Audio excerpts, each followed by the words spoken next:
Hello everyone, welcome to channel fashion designer. இன்றைக்கி நம்ம சேனலில் நம்ம என்ன பார்க்க போகிறோம்னா, ப்ளவுஸோட ஸ்லீவ் எப்படி கட் பண்ணுறதுன்னு பார்க்க போகிறோம். இப்போ உள்ள ட்ரெண்டிங்கில் உள்ள இந்த ட்ரெண்டி பஃப் ஸ்லீவ் எப்படி ஈஸியான மெத்தடில் கட் பண்ணுறதுன்னு பார்க்க போகிறோம். ரொம்ப ஈஸி தான். நம்ம கட் பண்ணி ஸ்டிச் பண்ணும்போது ரொம்ப சூப்பராக இருக்கும். எப்படி கட் பண்ணலான்னு பார்க்கலாம். அதுக்கு முன்னாடி this video is sponsored by mode. இது வந்து மொபைலில் நீங்கள் டவுன்லோட் பண்ணிக்கலாம். ப்ளே ஸ்டோரில் அவைலபிளாக இருக்குது. எல்லா க்ராசரி ஐட்டம்ஸ் மாதிரி உங்களுக்கு நமக்கு தேவையான எல்லா ஐட்டம்ஸும் இதில் கிடைக்கும். ரொம்ப சீப் அண்ட் பெஸ்ட்டான அமௌண்ட்டில் இருக்குது. செக் பண்ணி பாருங்கள். லிங்க்கு டிஸ்கிரிப்ஷனில் கொடுத்துருக்கேன், விசிட் பண்ணி பாருங்கள். எப்படி ஸ்லீவ் கட் பண்ணலான்னு பார்க்கலாம். இந்த மாதிரி கிளாத் பேலன்ஸ் உள்ள கிளாத்தை வந்து 4 ஃபோல்ட் பண்ணிக்கோங்க. கிளாத் வந்து 4 ஃபோல்டு இருக்கணும். ஒரு ஃபோல்டில் வந்து டபுளாக இருக்கும், ஒரு சைடு சிங்கிளாக இருக்கும். நம்ம சைடு வந்து எப்போவுமே ஃபோல்டடாக வச்சுருக்கணும். காமிக்கிறது உங்களுக்கு புரியும்னு நினைக்கிறேன். ஃபோல்டட் எட்ஜஸாக வச்சுக்கோங்க. கீழே வந்து நான் எவ்வளோ அகலம் கொடுத்துருக்கேன்னு பார்த்தீங்கன்னா 9 இன்ச்சஸ் வந்து அகலம் கொடுத்துருக்கேன். மேலேயும் அதே 9 இன்ச்சஸ் அகலம் இருக்கும். அதை வச்சு நம்ம எவ்வளோ மார்க் பண்ணலாம், எப்படி மார்க் பண்ணலான்னு நான் சொல்கிறேன். லென்த்து வந்து எவ்வளோன்னு பார்த்தீங்கன்னா 12 இன்ச்சஸ் வச்சுருக்கேன் லென்த்து. கீழே வந்து பிசுறு இருக்கும் எப்போவுமே, அதனால் ஒரு 1/4 இன்ச் வந்து நீங்கள் ஸ்கேல் வச்சு கோடு போட்டு அதை கட் பண்ணி எடுத்துக்கணும். நான் 12 இன்ச்சஸ் மார்க் பண்ணிக்கோங்க. மேலேயும் 12 இன்ச்சஸ் மார்க் பண்ணிவிட்டு கீழே 12 இன்ச்சஸ் மார்க் பண்ண புரிகிற மாதிரி காமிக்கிறேன் பாருங்கள். ஆப்போசிட் சைடில் 4 ஃபோல்டட் இருக்குது. கீழே வந்து ஒரு ஃபோல்டடும் 2 கிளாத் ஓப்பனில் இருக்கும். இப்படி புரியும்னு நினைக்கிறேன் பாருங்கள். மேலே வந்து 12 இன்ச்சஸ் மார்க் பண்ணிவிட்டேன். கீழே அதே மாதிரி 12 இன்ச்சஸ் மார்க் பண்ணிக்கிறோம். இதில் வந்து நான் மேலேருந்து கீழே வந்து ஒரு 3 இன்ச்சு 2.5 இன்ச் மார்க் பண்ணிக்கேன். 2.5 இன்ச்சஸ். இது எதுக்குன்னா நம்ம ஆர்ம் ஹோல் வந்து அந்த கர்வ் கொடுப்போம், அதுக்காண்டி. ஒவ்வொருத்தர் பாடி மெஷர்மெண்ட்டு ஒரு மாதிரி இருக்கும். ரொம்ப ஃபேட்டாக இருந்தாங்கன்னா ஒரு 3 இன்ச்சஸ் வச்சுக்கோங்க. மற்றபடி நார்மலாக உள்ளவங்களுக்கு 2.5 இன்ச்சஸே பெஸ்ட்டு தான். கீழே வந்து அகலம் வந்து 7 இன்ச்சஸ் நான் மார்க் பண்ணி மேலேருந்து கீழே வரைக்கும் ஒரு கோடு போட்டுக்கிறேன். அவ்வளோதான். வந்து நம்ம வந்து ஸ்லீவை மார்க் பண்ணியாச்சு. கீழேருந்து 1 இன்ச் மார்க் பண்ணிக்கோங்க. இப்போ இதுலேருந்து சென்ட்ரு எவ்வளோன்னு பார்த்தீங்கன்னா 8 இன்ச்சஸ் இருக்குது. 8 இன்ச்சஸ் இருக்கும். அதில் சென்டர் எதுன்னு பார்த்தீங்கன்னா 4 இன்ச்சஸ். அதை வந்து டாட் பண்ணி மார்க் பண்ணிவிட்டு உள்ளே வந்து ஒரு 1/2 இன்ச் மார்க் பண்ணிக்கோங்க. வெளியில் வந்து ஒரு 1/2 இன்ச் மார்க் பண்ணிக்கோங்க. மார்க் பண்ணிவிட்டு அது கர்வ் கொடுக்கணும்.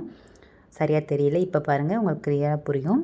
கீழே வந்து 1 இன்ச் நான் மார்க் பண்ணிவிட்டு அதுலேருந்து மொத்தம் 8 இருக்கும். அதுலேருந்து சென்டர் எடுத்துட்டேன். சென்டர் வந்து 4 இன்ச்சஸ் வரும். அதை மார்க் பண்ணிவிட்டு அதுலேருந்து இந்த சைடு உள்ளே ஒரு 1/2 இன்ச், வெளியில் ஒரு 1/2 இன்ச் மார்க் பண்ணிவிட்டு மேலேருந்து உள்ளே ஒரு 1/2 இன்ச்சுக்கு டச் பண்ணணும். அப்புறம் அதுக்கப்புறம் கீழேருந்து உள்ளே டச் பண்ணணும். கர்வ் வந்து ஈஸியாக இருக்கும். இப்படி பண்ணிங்கன்னா ரொம்ப கர்வ் வந்து ஈஸியான மெத்தடில் உங்களுக்கு வந்து கரெக்டான அழகாக வரும் கர்வு. அவ்வளோதான். ரொம்ப சிம்பிள் தான். இந்த மாதிரி சிம்பிளான மெத்தடை நீங்கள் ஃபாலோ பண்ணி பிகினர்ஸ்க்கு வந்து புரிகிற மாதிரி இருக்கணுங்கிறக்காண்டி இந்த கர்வ் மாடல் கொடுத்துருக்கேன். மார்க் பண்ணிக்கலாம். அவ்வளோதான். இதுக்கப்புறம் நான் வந்து நம்ம ஸ்லீவோட கட்டிங் முடிஞ்சிச்சு. இப்போ வந்து ட்ரெண்டிங் அந்த பஃபிங் ஸ்லீவ் எப்படி வைக்க போகிறோன்னு பார்க்க போகிறோம். இப்போ 3 இன்ச்சஸ் வந்து மேலே மார்க் பண்ணிக்கணும். மேலே மார்க் பண்ணிவிட்டு அதுலேருந்து இப்போ இந்த 4 இன்ச்சஸ் நான் சென்டர் எடுத்திருக்கேன். அந்த சென்டர்கிட்ட ஒரு பாயிண்ட் மார்க் பண்ணிக்கோங்க. இப்போ இதை வந்து ஒரு கர்வை ஜஸ்ட் ஒரு லைட்டாக ஒரு கர்வ் மாதிரி கொடுத்துட்டா போதும். இதுக்கு வந்து எந்த ஒரு மெஷர்மெண்ட்டு கரெக்டான கர்வ் வரணும்னு அவசியம் இல்லை. அங்கேருந்து அங்கே ஒரு கர்வ் ஜாயின் பண்ணிங்கன்னா போதும். அவ்வளோதான். இதுதான் அந்த பஃப்புக்கு வந்து நம்ம கொடுக்க போகிற அந்த பஃப்புக்குள்ள பாயிண்ட்டு. இன்னும் கொஞ்சம் உங்களுக்கு பஃப் வந்து இன்னும் கொஞ்சம் ஹைட்டாக வேணும் அப்படின்னு நீங்கள் நினச்சிங்கன்னா 4 இன்ச்சஸ் வரைக்கும் நீங்கள் மார்க் பண்ணிக்கலாம். இல்லை எனக்கு சின்னதாக பஃப் இருந்தால் போதும் அப்படின்னா 2 இன்ச்சஸ் வரைக்கும் நீங்கள் மார்க் பண்ணிக்கலாம். மற்றபடி அந்த 4 இன்ச்சஸ் மார்க் பண்ணுறது சேம் தான். நீங்கள் பஃபோட ஹைட் மட்டும் நீங்கள் வந்து அட்ஜஸ்ட்மெண்ட் பண்ணிக்கலாம். 2 இன்ச்சஸ்லேருந்து 4 இன்ச்சஸ் வரைக்கும் நான் மார்க் பண்ணிக்கலாம். இப்போ நான் 3 இன்ச்சஸ் மார்க் பண்ணியிருக்கேன்.